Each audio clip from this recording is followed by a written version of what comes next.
Hey, Dee, we're up to the letter J as we garden our way through the alphabet. Yes, and it was easy to name some flowers, but as for veggies, Well, don't give anything away. That's going to be coming up in the episode. I won't. Instead, I'll get us started. Welcome to the Garden Angelus, where we chat about flowers, veggies, and all the best dirt. I'm Dee Nash from Guthrie, Oklahoma, where I, in spite of downsizing, still have a large garden out in the country. And I'm Carol Michael from Indianapolis, Indiana. I have a suburban garden measured in square feet. It's about a third of an acre. I wish mine was. We are Garden Angelus because we love gardening and we want you to love it too. Yes, we do. And we aren't afraid to spill the beans and tell all of our gardening secrets, the good, the bad, and even the ugly. But let's move on to this week's episode. Hello, Dee. Hello, Carol. How is your garden? How's it going? What you been doing? You know what? So, clickety, clickety, click. I have planted out all the tomato and pepper plants the other evening. I put little forks around the pepper plants so the little rabbits or critters wouldn't bite them off. You know how they bite them off? Yes, they do. They do So, that with zinnias too. Just gonna say. anyway, I spoke to a garden club group on Monday night about new plants over at the greenhouse. I've mowed twice, kept stuff watered, haven't planted as much as I wanted. But this morning I was out there, I was picking strawberries, I was cutting lettuce, pulling radishes, onions, I saw uh, that little haul. a That was little a good haul. one. And then I've been doing some weeding this morning and some deadheading, and I've already cut back my asters, Dee, and it's early for me. Yeah, and my asters, well, the horrible aster is grown really tall, but I'm just pulling it out as fast as I can.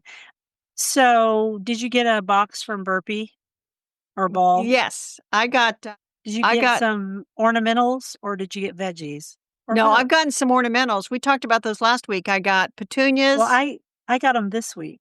Yay!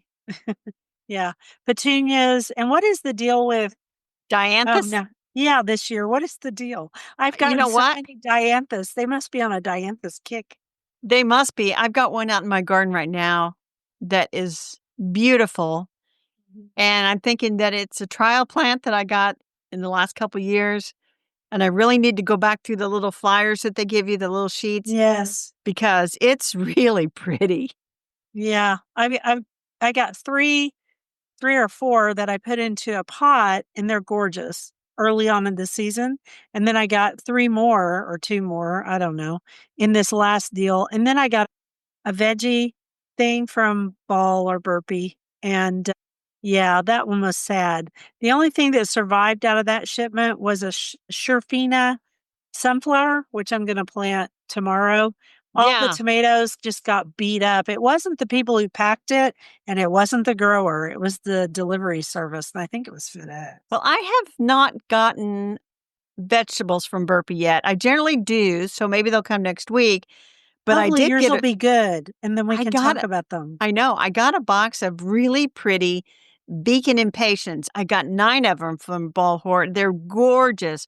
And Yeah. the wheelbarrow that I have in the back that's got the pansies in it now, Yeah, they're all going to go in there and it's going to be a glorious display under that tree. it So, is.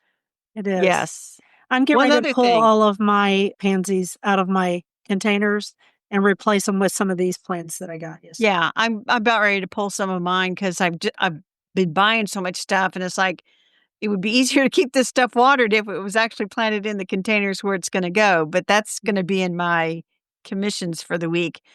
And now I can't remember what else I was going to tell you. So why don't we talk about your garden? Okay, and then you'll think of it. And then you can say at the end. So I worked in the garden nearly every day, and I bought a couple of UV shirts from Amazon because I'm now sensitive to the sun. That, like a lot of my other stuff, has gone away Uh since huh. I've been on Solaire.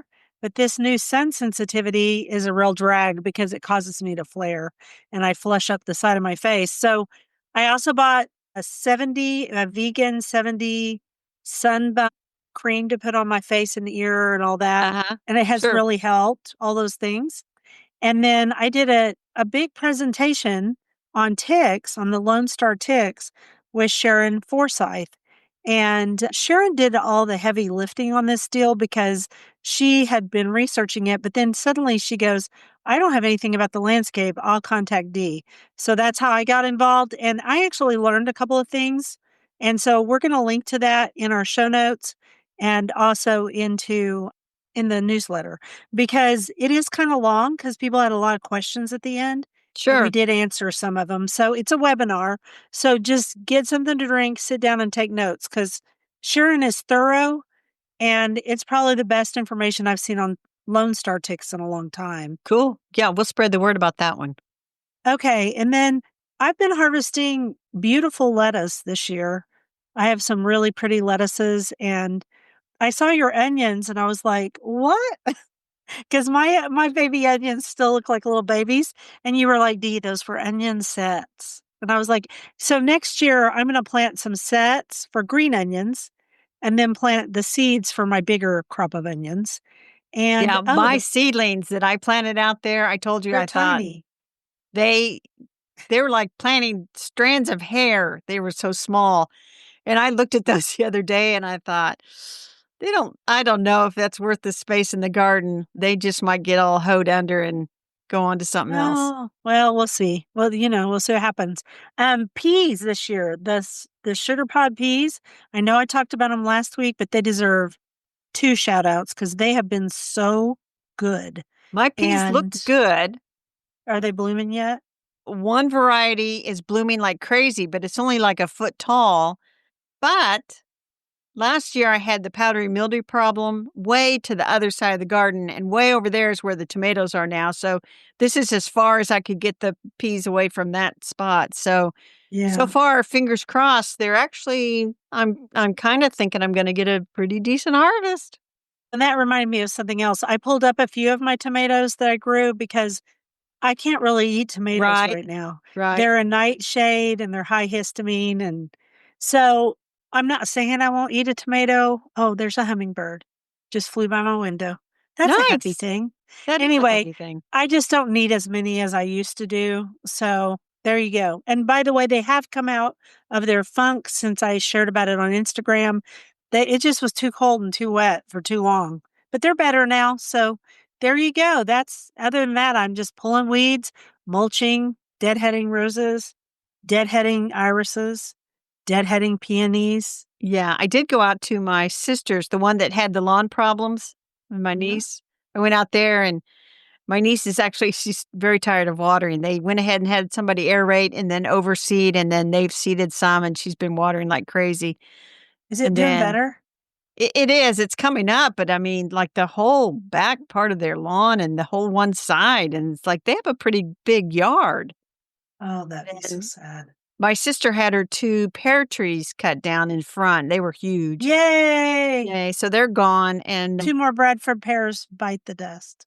we just always when I go over there, we walk around and see what's growing and everything, and she's doing pretty everything else is doing pretty well, but she mulches quite a bit, and I told her, I says and I tell you, I'm not one to go buy a bunch of mulch. I'm just like, I just kinda plant and don't worry about the ground so I much. mulch, but I use my arborist chips, so I that that's a big pile, and I just go get what I want out of it. Well, what I should say is some of the mulch that she bought last year had done what they call sheeting, where it all sticks together and it's like the water Water runs off just of goes it.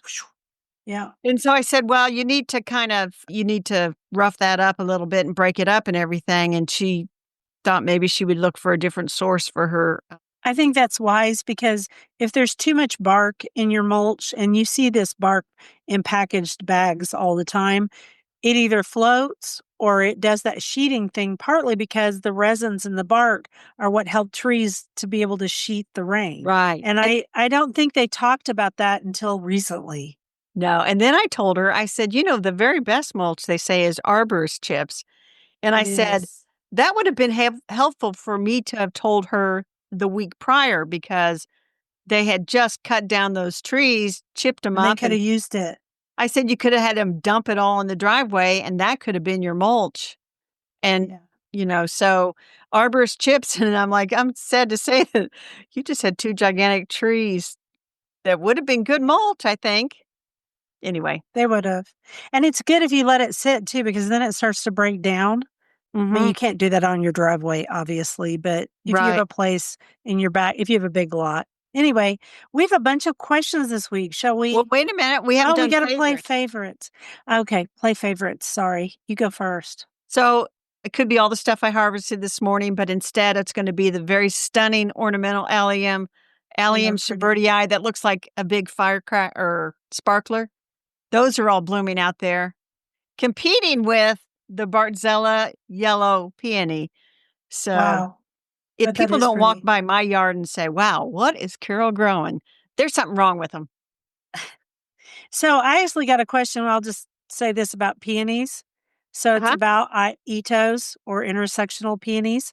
Yes. And Michelle who helps me occasionally in the garden, she asked this question. She goes, "If I cut the seeds off of a peony like Bartzella, well, can I just grow a peony of my own?"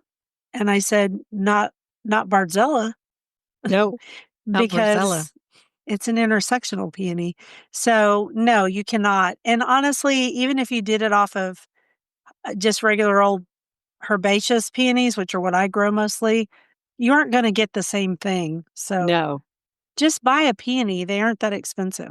Well, actually, Um, Bartzella can be she can be upwards of $100 depending on the Not size of her. anymore now. You Uh, can find her at Costco most of the time. well, I haven't seen her at Costco since I bought 2 that one year. Well, I saw her the other day and she was $50. So At it wasn't at Costco? No, it wasn't at Costco. It actually was at a local nursery and she was $50 and she was in a great big 5-gallon container. So I thought That's a that was pretty good fair. price. That's a That's good a good price. price. I don't want her. I tried to grow her once. She didn't like it here. So I have 3 of her. 2 in I front, they know, love it. They're already blooming, and but you live in Indiana. the one in back is not blooming yet. It's gonna be glorious. I mean, they're just the best thing ever, Dee. No, they're Really, not. honestly, they're just wonderful. I don't think they are because I tend to like the pinks. So there you go. The colors of the intersectionals are different. That's Yeah. okay. Sometimes that's good. But for me, I want those big pink fluffy flowers. So moving on, my favorite this week is one of my pots on the back deck. I haven't decided which one because they all look good. The end. All right. Well, we will put pictures in the newsletter of all these things. So we did get 3 questions. Let's rip through these 3 questions so we can get back to the letter J. First up, we had someone from Memphis said, "Are there any perennial salvia that bloom white?" And you said, They also said thanks for your podcast. "Oh, thanks. Um, Thanks. Heart your podcast." yeah, okay. So yeah, I thought of 2 right off the top of my head. Salvia farinaceae Augusta Duhlberg, which is one of the ones that was found down in Texas, and I think the other one's Henry Duhlberg, but I'm bad with names. But anyway, Augusta was the other guy's wife, and there was a blue Salvia farinaceae that nobody had ever seen before and a white one. And so they were on either side of the headstone, and so Augusta is the white one and the blue one is Henry. So there's Nice. that. And then there's Salvia nemorosa white perfusion, which is in the same group as pink perfusion, which is actually, yeah, pink perfusion, because it's rose marvel and blue marvel. And then there's white perfusion and pink perfusion. So those are both great. They're totally different because the Farinaceae types have the blue green leaves that are kind of soft, which I Right? personally love. The Nemorosas have a rougher leaf and they're a shorter plant. So both are good though. Just depends on where you want them. Very nice. So the next one, read that question. Ladies, even my non gardening husband enjoys your podcast. Woohoo. Carol, did your crossvine Bignoni capriolata ever do anything? I ordered one for you from Brushwood Gardens many moons ago. Mine puts on a spectacular show this time of year. Indianapolis, Indiana. Did she I buy it I don't for think she you? ordered one I for didn't buy no, it for her. I think she I think missed it's the type. I think she just ordered one and you got one. Okay, yes. so the question is, did your crossvine do well? You know what? It is a vigorous vine and it would have done well, but I kept it cut back. And finally this spring, I think I've got it fully dug out because it was in a hidden view where I couldn't see it, and I thought it was gonna, like, go through the fence and just kinda make a mess in my neighbor's yard, and so I have transplanted it. I should have transplanted it, but I just cut it out and just said, "Okay, I'm not having that." So I also grow Bignonia capreolata, and some years mine does really well, but if we have a lot of cold, it dies back to the ground and it blooms on old wood, so that doesn't work so well. But this one almost always died back to the ground, so So but did yours come back and bloom on new wood then? well, since I always tried to cut it back, I'm not sure, but she acts like hers has been a spectacular show, Yeah, so it I don't must know. be I don't know. I have thought about mine's not very vigorous where it is, and it's on an arbor, and I've actually thought about pulling it out and putting that true gratitude rose on that arbor instead. I might. It just depends on my mood. All right. So the last question is, let me find it. Oh, here we go. Are there good uses for the potting soil with moisture retention ingredients outside potted plants, perhaps? Memphis, Tennessee. And the answer is no. Boo! We do not like the moisture retention granules in any of our potting soils. That's just nasty. It's plastic, and you don't want to It's incorporate that plastic. into your Yeah. soil. That is just, we just all need to say, we're not buying that. We are not buying that. I don't even think it's good for indoor plants. No. Okay. Carol feels very strongly about this. I don't like it either, but I just thought of something else when I was running through our notes this morning. Uh If huh. you want more moist potting soil naturally, buy a coir mix instead of a peat moss mix. A lot of times those are listed on the back of the packaging, or they'll say something like, for example, one from Fox Farm is called Coco Loco, and it's made from coconut hulls. And honestly, it does retain moisture much better than peat moss. I've used both. So there you go. Okay. That was our three questions. Wow, that was a lot. You Yeah, want to do the quote? I do. A garden just isn't a garden without a garden gate. A garden should be a secluded place, made so by tall, outlining shrubbery or a fence. But most of all, a garden must have a gate to say hello and goodbye to the visitors. Mrs. L. L. Huffman. I agree with her. I I do think garden too. gates are beautiful. And I Yep. also have gates going up to my deck because we used to have a dog. Uh We huh. didn't want him up on the deck because he was kind of bad about not like if you had food out there, he drove you nuts and things like that. So I like gates. I think gates are nice. So Yes. flowers, J is for, you listed all of these. So the first one we came up with is Jack-in-the-Pulpit, which is great for a woodland garden. This is an Eracema. Triphyllum is the native, and I have a story about it because at Sewell's garden, which is not too far from here, he is Mhm. very much into the Erasemas, and he's got a lot of the Chinese and Japanese varieties, and some of these can get really big. And I told him that I once dug some out of a woods where my brother was damming it up to make a lake, and I dug some up, and I still have them in my garden. But he said that in the wild, they can often have a rust. And if you bring Oh, them in from the wild and you've also got these other varieties, it could pass a rust from one to the other. So it's just a little caution if you're going to dig them up. But I think they're very nice. They're very interesting.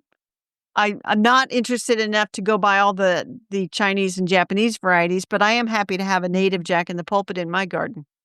I do not grow it, but I admire it. So Japanese, go ahead. What were you going to Well, say? it's got that spathe and spadix, and they call it Jack in the Pulpit because it looks like a little man sitting in a pulpit. Yeah, it's cute. So Japanese toad lilies, which I do grow, which is Triceratops, Tricertus. Triceratops. Great plants. There's a lot of different varieties out there, like so many, and they're late summer blooming. They love the shade. They love partial shade. I mean, they do really well here. Easy to grow, not aggressive, really good Yeah. plants. My only caveat, deer like to eat them. So don't put them where deer are because you don't want to invite deer in your garden because what do deer have, Carol? Deers have ticks.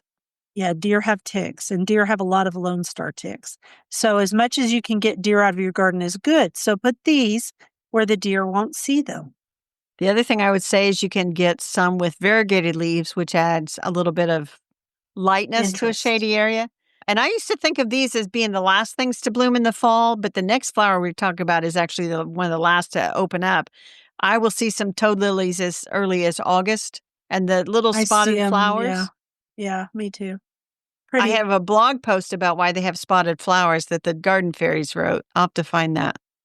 I remember that blog post. Yeah. Yeah. Uh, the next one is Japanese anemone. They also bloom in late summer or early fall. We've seen them. I've seen them on tour. I do not have them in my garden. Can they be aggressive in some places? They can. I have some. I'm trying to think there's a white one that everybody grows. I want to say Josephine It's really Robert, famous. Yeah. something like that. I am not finding it aggressive in my garden. I was out there weeding today and I did see where it has come up and I see I have 2 or 3 plants and one of them might be a new plant, but I don't find them aggressive. I know at the Indianapolis Zoo, they have some fairly naturally planted areas that kind of run a little bit Uh, wild, and you see them there in the fall, and I think they self-sow more there than in my garden, but I've never found them to be like, "Oh my gosh, what did I do to myself?" I think it's where it depends on where you live. I Right. do. But for Um, late fall, they're they're really really pretty. good. They'll Mhm. bloom all the way up until, like, the end. Cold. Yeah.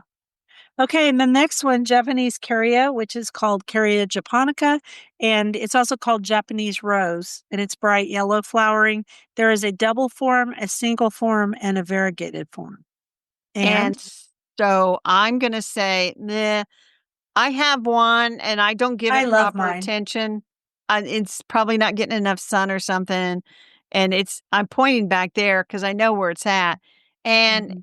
it's if I moved it and gave it a little bit of pride of place, it might perform better.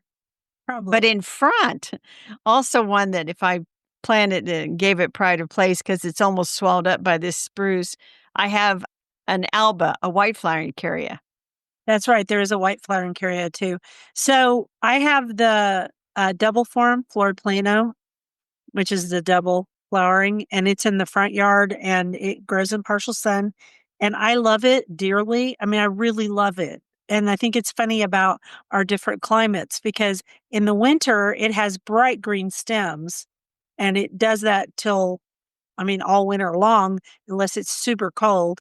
And then in the back, I have a single flowering one that my girlfriend Wanda gave to me years ago.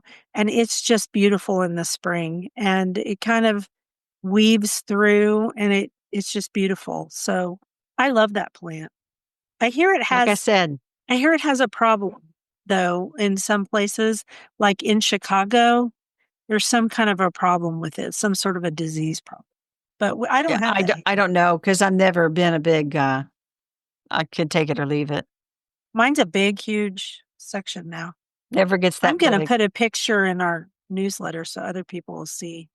Yeah, so because if we put a picture of mine, people will say, "No, I'm not doing that." So the last one you listed was Joe Pyeweed, and you said no native garden should be without it. I would say no pollinator garden should be without it because it is Right. a beautiful plant.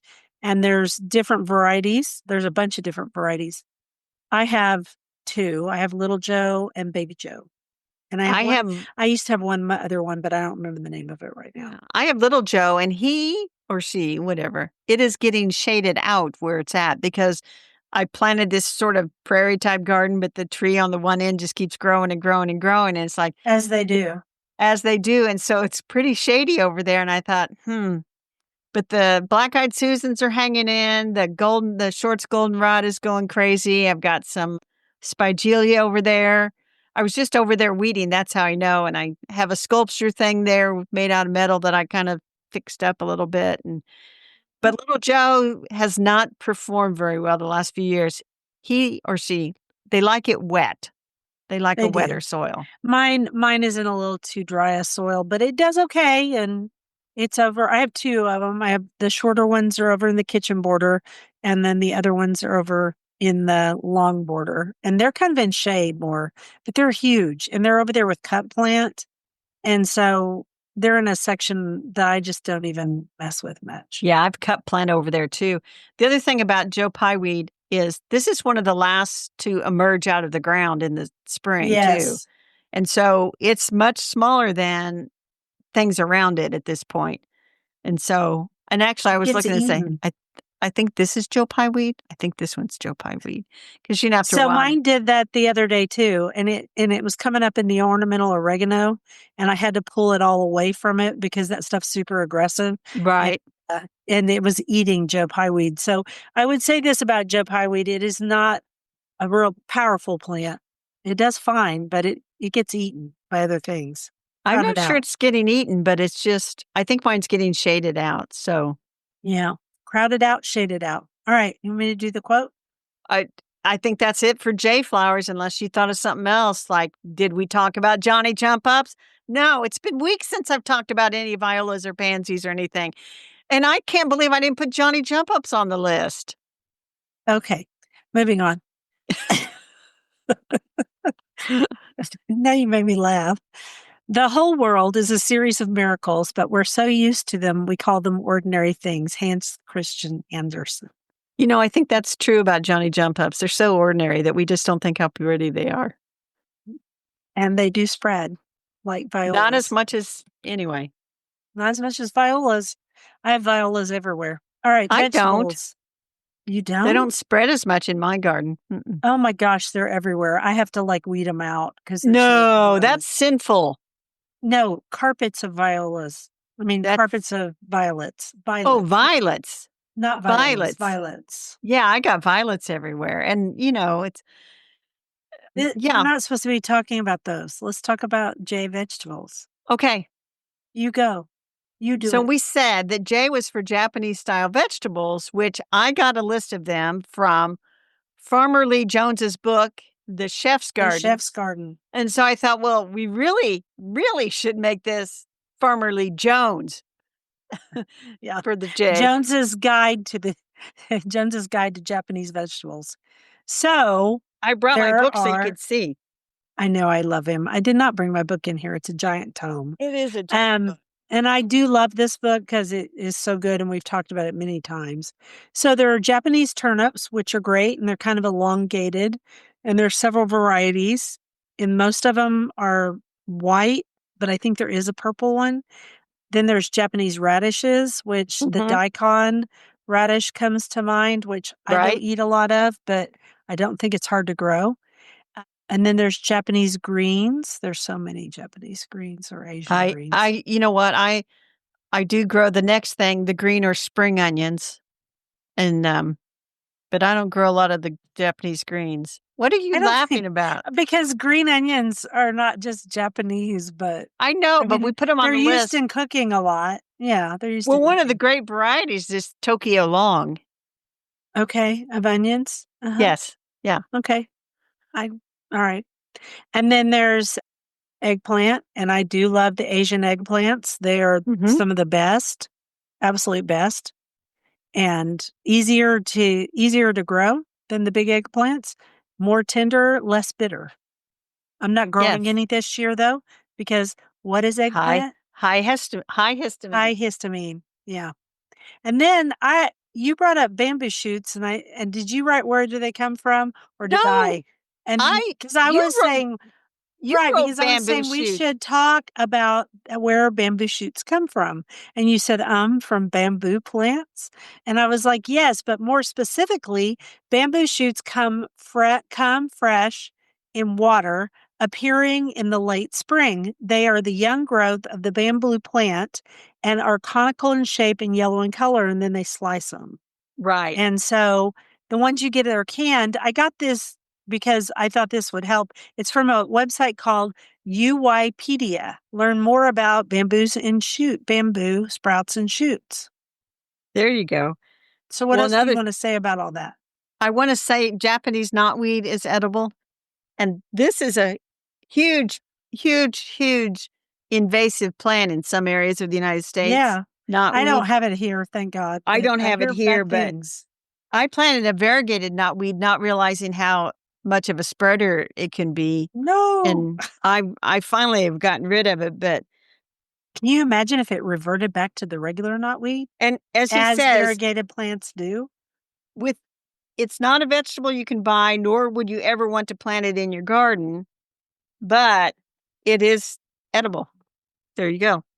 There you go. It ought to be There you worth go. something. All right. That's it. I think that's all I want to say. Our other option for Jay in the vegetable garden was to talk about Thomas Jefferson and his huge garden at Monticello, but we decided not to. We could also talk about jicama, but Yeah, I don't but I don't grow jicama. I don't either. I've eaten it. I don't grow a lot of weird stuff. I don't know if you've known that. No, you're kidding. You who only wear green and yeah. Why would you grow weird stuff? You tend to like things in straight lines. Not But you know necessarily. what? That's a good thing though. You know why? Because you keep the podcast going. Because if it were up to little old curvy me, we would have stopped a long time ago because I'm too lazy to do it all and too All right. distracted. I'm going to do a quote because I don't And think you're a itchy. lazy. I don't I'm think you're a itchy. lazy person at all. Well, good. I'm glad you don't. Creativity isn't just about making art. Making your life is the ultimate creative act. And that is by Maggie Smith in a book called Dear Writer that I purchased at the bookstore a couple weeks ago. It's very good. Nice. And it fits perfectly within our book. Our book this week is Life with Flowers by Frances Palmer. And here's the beautiful book. And it's just It is beautiful. beautiful. It is It's one of the beautiful. prettiest books I've ever seen. And Exactly so, what I thought, Dee. I mean, and the inside, it's just as pretty. So if you're into flowers, if you're into making arrangements, if you're into pottery, geraniums, pelargoniums, she's a potter and an artist. And she's just an amazing potter. And the intro was all from Aaron, wasn't it? Yes, Aaron from Florette's Farm did the foreword to the book. Right, because Frances Palmer showed up for one of her classes and intimidated her. Not on purpose, it's just that she was there and she knew who she was and she was like, "Oh my, you came to me?" But, Frances says she learned a lot from that project that they did together, from that class, and then Right? she went on from there, and I'm telling you, this woman, she You grows said, some she's a really. potter and she is also an excellent gardener. She knows her Yeah, stuff. she is. And so this is not Look at that. this is not a vanity book from the standpoint of look at me and my pretty flowers. There's some very good useful gardening information in here. And I did not realize that Frances taught daunting dahlias at the New York Botanical Garden for like 10 years. She taught a There's her class on growing dahlias. dahlias. Yeah, And she knows how to so, grow those and does it really, really well, and they're all in these cages so that they stand upright and don't fall over. oh yeah. I mean, seriously, this is one of the most beautiful books I've ever seen. Well, and I thought that pansy book was beautiful, but this one. It's just as beautiful in its own way. So They're both lovely, lovely books. they are, but I'm looking at this thing saying, okay, who who did all the photography? Didn't Frances do it? She did. She did the Except as noted photography. below, there's a few others, but she did. Most of it. Oh my gosh. But think about it. She's an artist. So, and look at these dahlias. Look at that picture. That is. Now, what I like. So if you watch us on YouTube, instead of just listening to us as a podcast, you'll see the pictures. Yes. So what I like is the contents, in the table of contents. Book is divided up, and she calls it pre-vernal, Right. Before vernal, spring. estival, serotonal, autumnal, hibernal. I thought that was a very interesting way to refer to the seasons. Mm-hmm. And then she's got a whole section on her approach for the cutting garden, how she grows her cutting garden. Yeah. So there's a lot of good information there if you're wanting to grow a cutting garden. And then she talks about you also get to see her beautiful pottery. Look at that. Inspiration from the Carol. gardening world, and it's unbelievable. Carol. What? I'm sorry, I'm looking at the book. That's beautiful. Yeah, and her pottery is so nice. And that's just hellebores. Yeah. So you not only get to see all of her beautiful arrangements and learn about gardening, you also get to see her pottery, which is amazing. And Amazing. this is a very charming book. This is one to keep out and just keep looking at and absorbing. And I've got to get it back in there. So It's so pretty. we should read a little bit. It says in the follow-up, she has another book called Life in the Studio, which I thought I had, but I don't have it. And I don't understand why I don't.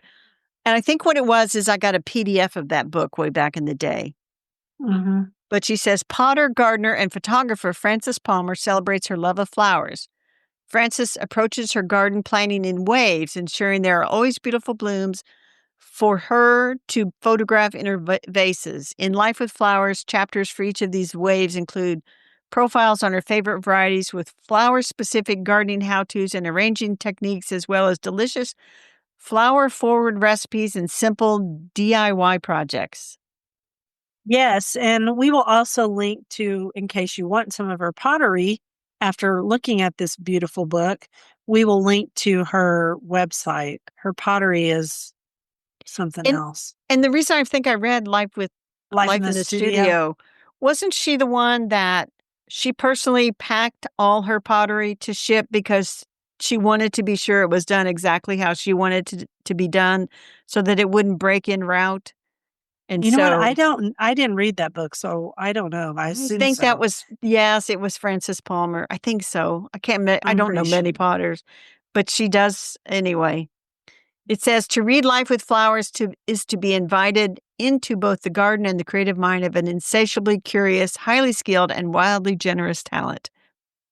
So Yeah, anyway, we're very grateful to get a review copy of this book. it's absolutely wonderful. It Shall is. I do the next quote and we'll go on to our dirt? Yes. I now want the pots. I want her flower pots. Yeah, good luck with that, Dee. I shouldn't have Everybody. looked. They're kind of expensive. Ah, and I'm getting a cat on Monday, so I don't get anything for a while. I'm getting a kitten, people. Yes, it's another Russian blue. I'm getting him Monday. Sorry, back to the quote, back to the episode. To sit in the shade on a fine day and look upon verdure is the most perfect refreshment. Jane Austen from Mansfield Park, 1814. That is true. To sit in the shade on a fine day. Mm-hmm. All right. So the dirt was sent to me by Claire Greenslade on Instagram. And she was one of the people that was part of the interview that I had with Noel Kingsbury a couple weeks ago. Nice. Anyway, hooked up on Instagram, and she said she thought I would be very interested that there was a woman named Fanny Wilkinson who has designed 75 parks in the capital in London. And she was the first UK female landscape gardener to be paid for her work.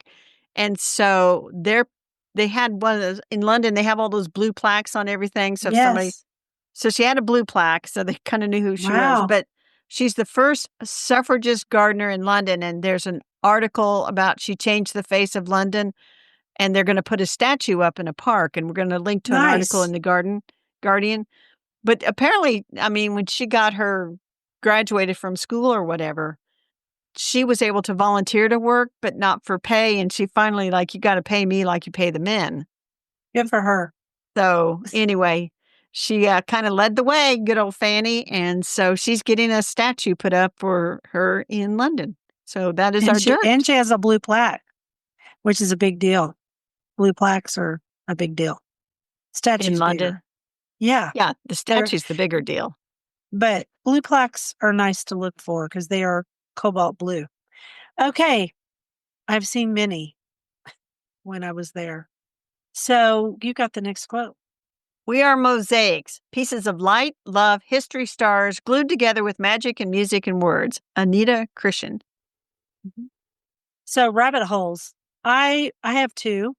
My first rabbit hole is about preventing Lone Star ticks in the landscape. I had to do some research and think.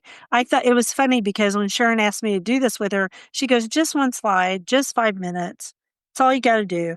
Because she was afraid she was asking too much of me. And I said, okay. So I went around because my process is I think about things for a long time before I write them.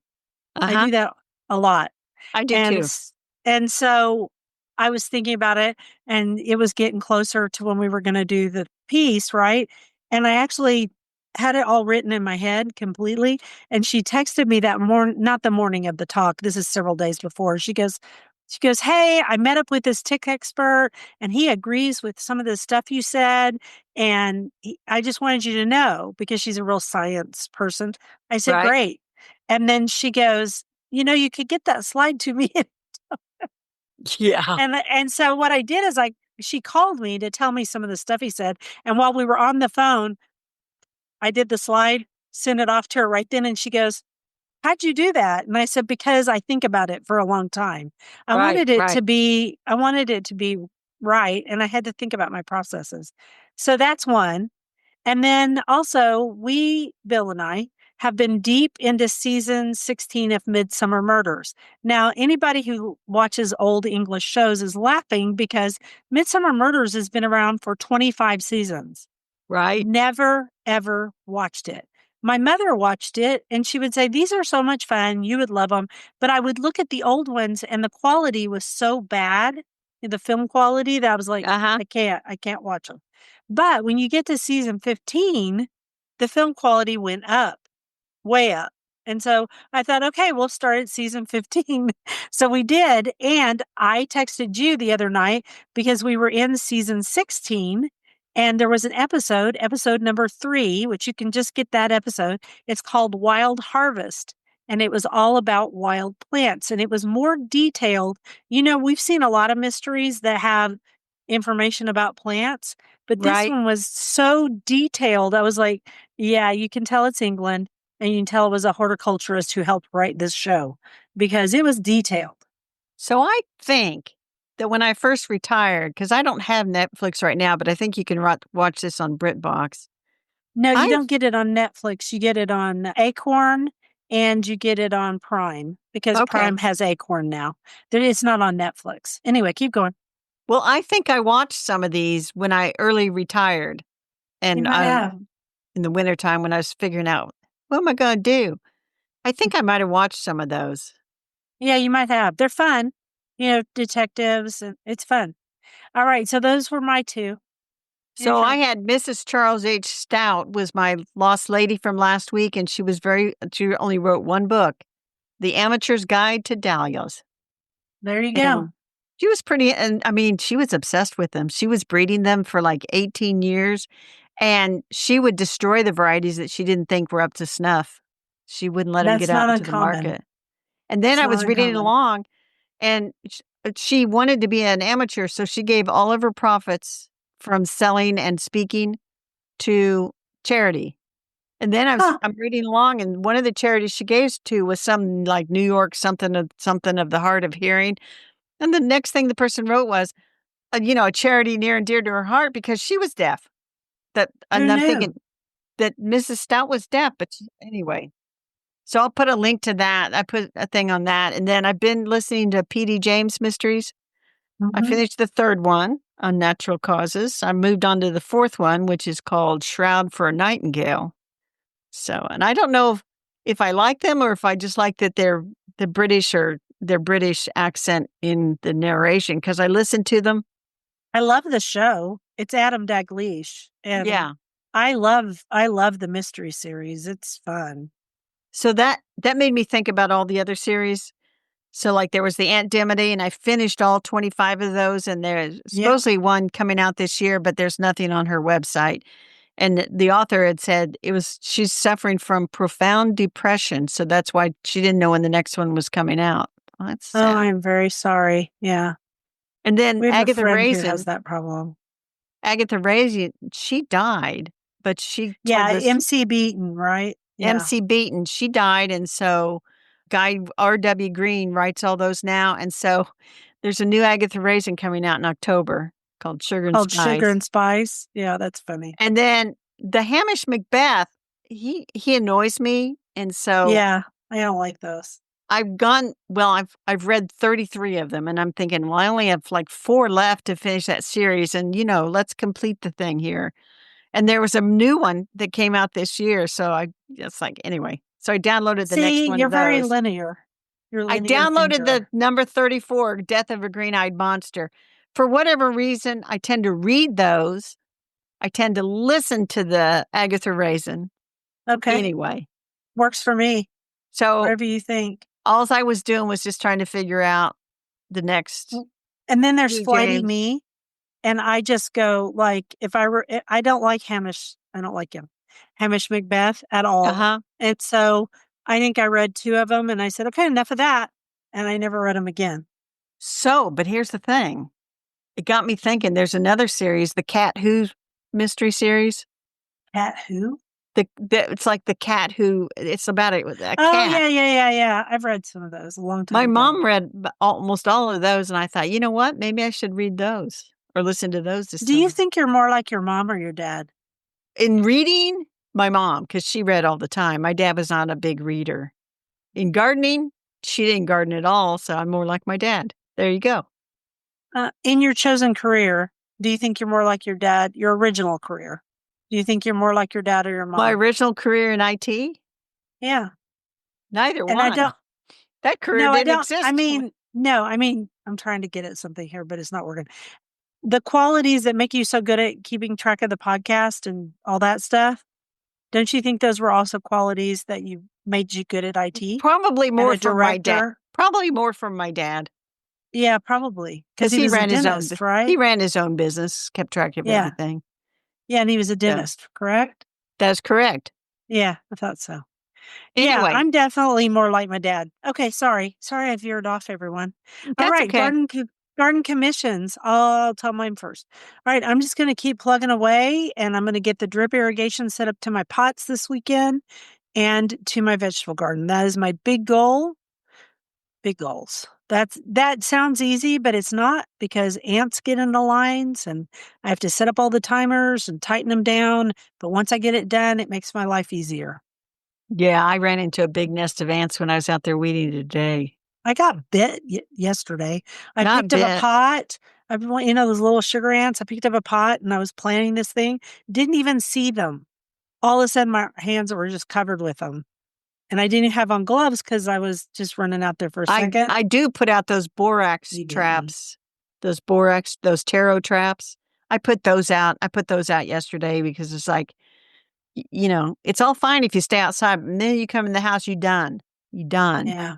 This was from the greenhouse. So, every once in a while you get a little extra something in your pots. It just happens. All right. So what about you? I need to get everything planted. I have plants sitting on the porch. I have plants sitting on the patio. So I need to start getting everything planted. My goal is to get everything planted, in the next couple of days. I think I can do it. This is Friday afternoon and we're finishing up rather late. So in my mind, I'm thinking, oh, it's about noon. And it's like, no, it's 4:00. Yeah, sorry. That's all on me because I No, wanted to no, go that's out there okay. this morning and I work. was out there sweating and I needed to get cleaned up before I could do this. So that's it. We're done. Okay. Thank you for listening to The Garden Angelist. Hit that subscribe button so you don't miss a single episode. We publish every week on Wednesdays at 12 a.m. Eastern Time. If you subscribe to our free newsletter, you get a link to listen to the podcast a whole day early and links to the products we discuss. Some of these are affiliate links. Plus, if you go over to YouTube and see us in person, you get full episodes and they show up on Tuesdays. If you want to help support us, use our affiliate links. If you buy something after clicking through on them, we earn a small commission and it costs you nothing. Or you can set up a monthly subscription through Buzzsprout or make a one-time donation through PayPal. Thank you to everyone who has done so. It helps us pay for podcast hosting. It was lovely to chat with all of you over the garden gate this week. Bye until next week. Bye, everybody.